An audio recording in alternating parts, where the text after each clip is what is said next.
हाँ बेटा, मुझे प्रतीत हो गया है कि विप्रदेव के पुत्र की मृत्यु कैसे हुई है। तो कारण प्रकट करें गुरुदेव। सुनो बेटा,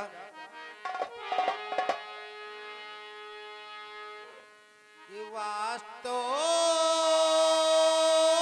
में एक नीच बैठा अत्यंत अधर्म कर रहा है।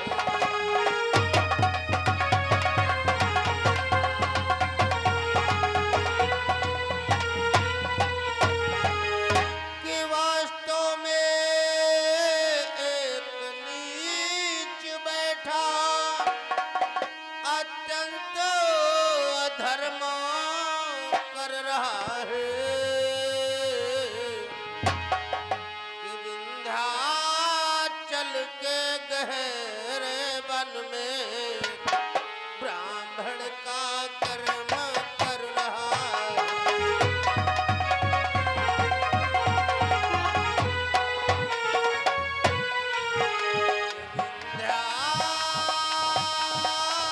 चल के गहरे वन में ब्राह्मण का कर्म कर रहा है।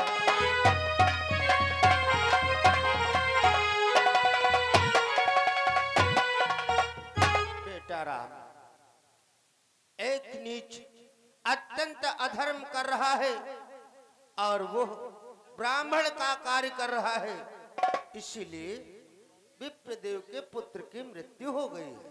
तो क्या गुरुदेव, इन विप्रदेव के पुत्र को पुनः जीवन नहीं प्राप्त हो सकता? हो सकता है बेटा, उसका भी उपाय है।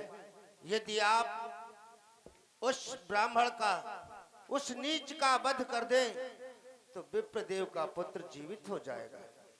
तो गुरुदेव, मैं अतिशीघ्र उस नीच का वध करता हूँ।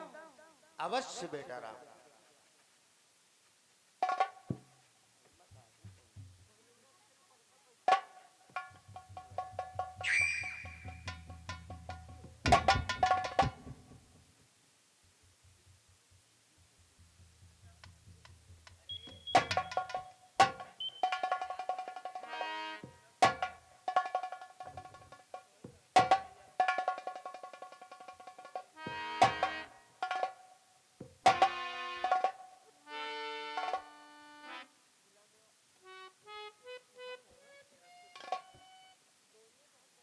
महाराज, अपने पुत्र वियोग में जो भी आपको अनुचित शब्द बोले हैं उसके लिए मैं क्षमा चाहता हूं महाराज। मुझे क्षमा कर दो।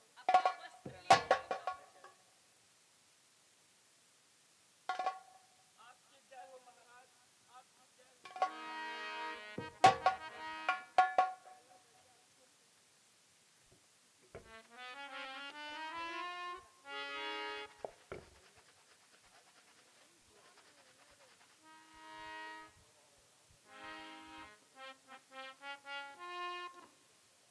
गुरुदेव, हमारे राज्य में ऐसे अनर्गल के कार्य, हे गुरुदेव, बोलो बेटा। कि गुरुदेव दास के शासन में कैसा अंधेर हुआ भगवान।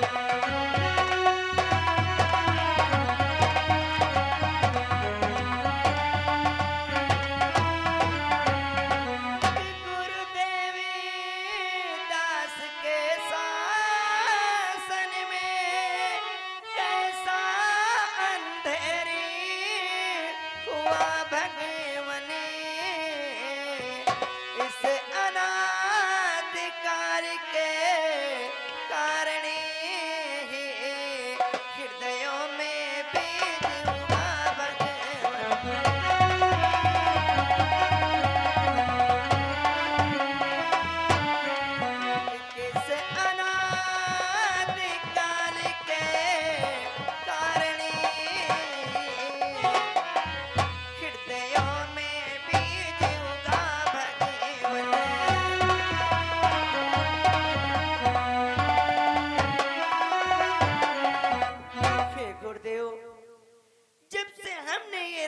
संभाला है, तब से हमारे राज्य में ऐसे अनर्गल के कार्य होने लगे। बोलो गुरुदेव, ये ऐसे नरकल के कार्य क्यों हो रहे हैं गुरुदेव, क्यों हो रहे?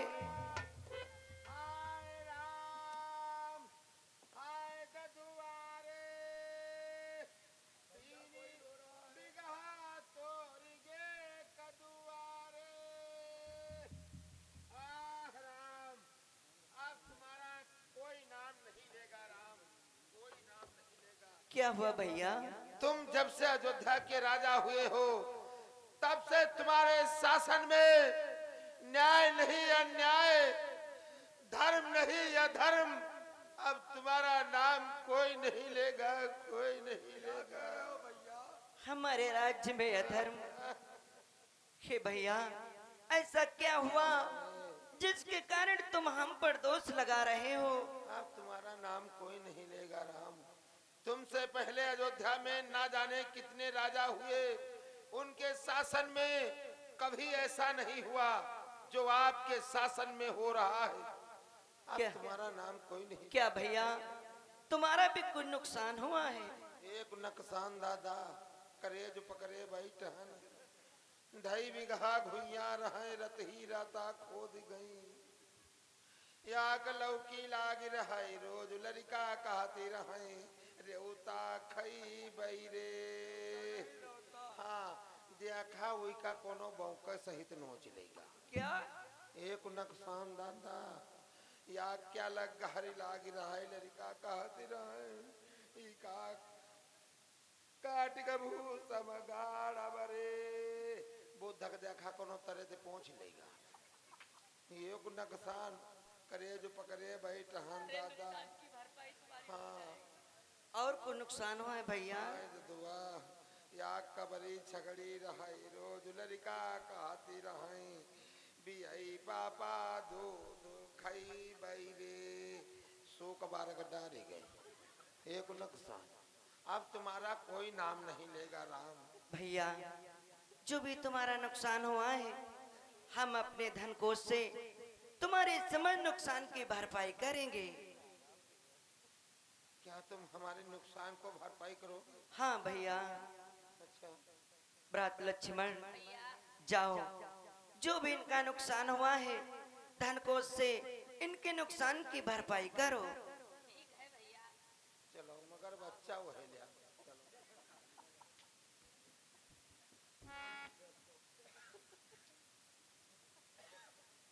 बोलो गुरुदेव, हमारे राज्य में ऐसे अनर्गल के कार्य क्यों हो रहे गुरुदेव? अवश्य बतलाऊंगा बेटा, ध्यान देकर सुनो कि कितना भी कर्महीन नास्तिक पापों से मुंडित था रावण, पर वो पुलस्त के कुल का था, पंडित था, ब्राह्मण था रावण। तुमने उसको छत्री होकर रणस्थल में संघारा है, बस उसी का दोष इस कौशल पर आ गया है बेटा। उसी के पाप के द्वारा ये सब अधर्म के कार्य हो रहे हैं बेटा। क्या गुरुदेव, तो हमें क्या ब्रह्म दोष लगा हुआ है? हाँ बेटा। तो गुरुदेव कृपा करके बतलाएं, क्या हमें इस ब्रह्म दोष से छुटकारा नहीं मिल सकता? मिल सकता है बेटा, लेकिन तुम्हें कार्य करना होगा। वो कार्य कौन सा है गुरुदेव? सुनो बेटा, कि रच जाए यदि अश्वमेघ यज्ञ तो सारी बाधाएं जाए, आनंदामृत फिर बरसाए, फिर श्याम घटाए गिराए। अगर तुम अश्वमेघ का अनुष्ठान करो तो अश्वमेघ की तैयारी करवा कर अश्वमेघ की यज्ञ करो, आपकी यज्ञ सफल हो जाने के बाद फिर जैसे के तैसे आपका साम्राज्य हो जाएगा बेटा। अवश्य गुरुदेव, हम अतिशीघ्र ही अश्वमेघ यज्ञ की तैयारी करवाएंगे। अश्वमेघ यज्ञ को पूर्ण करके अपने सिर पर लगे हुए ब्रह्म दोष को दूर करेंगे। हाँ बेटा, अति आवश्यक है। भ्रात लक्ष्मण, भरत शत्रुघ्न, अतिशीघ्र ही अश्वमेघ यज्ञ की तैयारियां करो।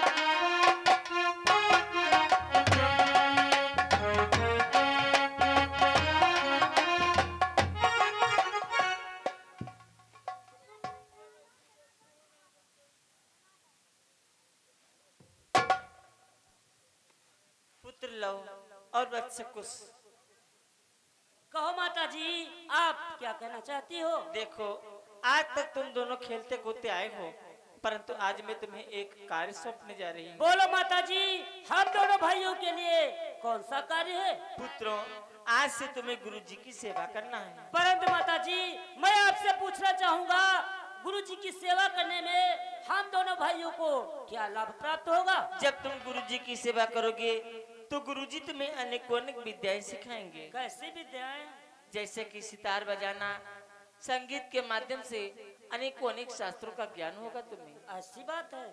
हाँ, तुम नहीं जानते हो, जब मैं तुम दोनों को देख लेती हूँ तो अपने पिछले सारे गम भूल जाती हूँ। तुम ही तो हमारे जीने का सहारा हो। तुझे सूरज कहूँ या चंदा, तुझे दीप कहूँ या तारा, मेरा नाम करेगा रोशन, जग में मेरा राज दुलारा।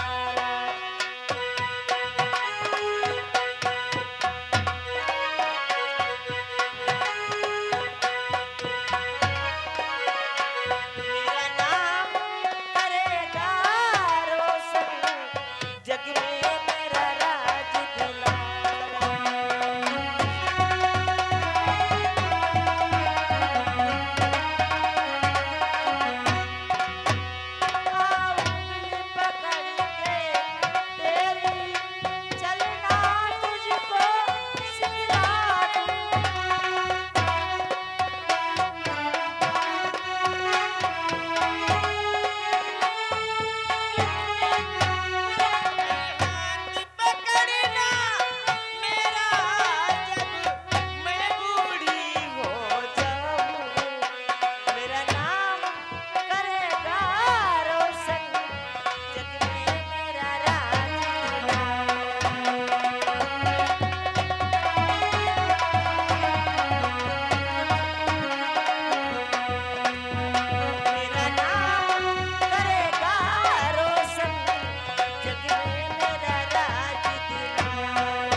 गुरुजी की सेवा में लग जाओ। ठीक है माता जी, आप हम दोनों भाइयों को आशीर्वाद दें और हम अब दोनों भाई अपने गुरुजी की सेवा में जा रहे हैं। हे भैया कुश, चलो अपनी माता जी के कहने के अनुसार हम दोनों भाई अपने गुरुजी की सेवा में चलते हैं। चलो भैया। जाओ मेरे जीवन धन, जाओ मेरे प्राण, करे गंगा मैया तुम्हारा कल्याण।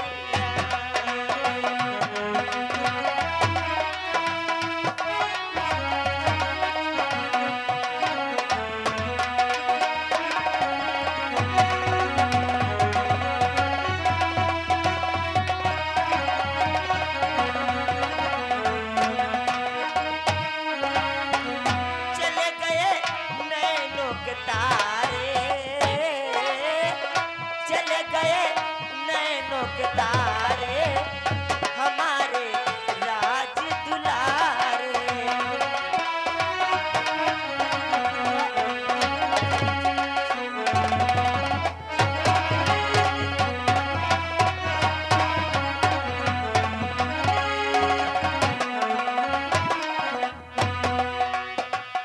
जल्दी से आना माँ की सुधि ले जाना,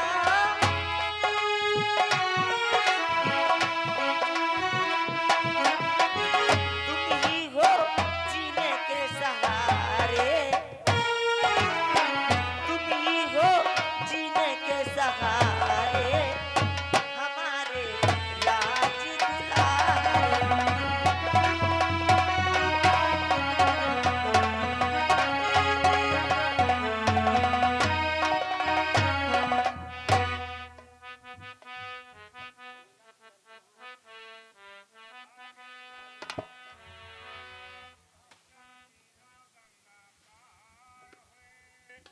तो तराई के देले में रघुनंदन कुछ लाचार हुई, आयुष्मान भव बेटा, कल्याण हो।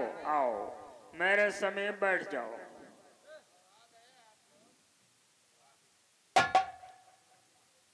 गुरुजी, आज आप क्या लिख पढ़ रहे हैं? बेटा ये मैं सीता चरित्र लिख रहा हूँ। सीता चरित्र, ये कैसा चरित्र है? बेटा एक ऐसा चरित्र है, ये बहुत सुशील अथवा अच्छा चरित्र है बेटा। ऐसी बात है गुरुदेव, तो ये सीता चरित्र हम दोनों भाइयों को भी सुनाओ। क्यों नहीं बेटा, मैं तुम्हें अवश्य सुनाऊंगा, लेकिन उससे पहले तुम आश्रम के लिए दौड़ते हुए जाओ, क्योंकि बेटा मैंने तुम्हारे लिए दो छोटे छोटे धनुष बाण बनाए हैं, उन्हें लेकर आओ। क्या चीज होता है? ये धनुष बाण एक शस्त्र होता है बेटा। ये ऐसा शस्त्र होता है बेटा, जैसे सामने कोई दुश्मन हो युद्ध में, उस धनुष बाण से उस दुश्मन को पराजित किया जा सकता है बेटा। जाओ धनुष बाण लेकर आओ।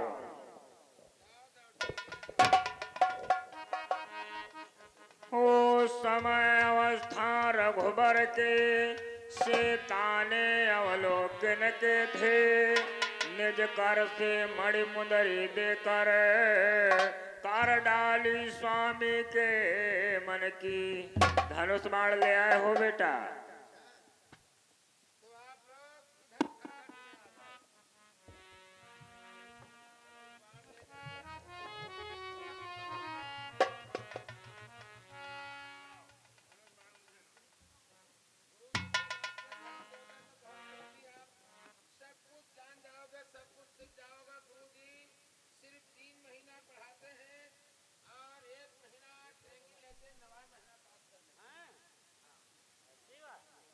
बेटा लो और कुश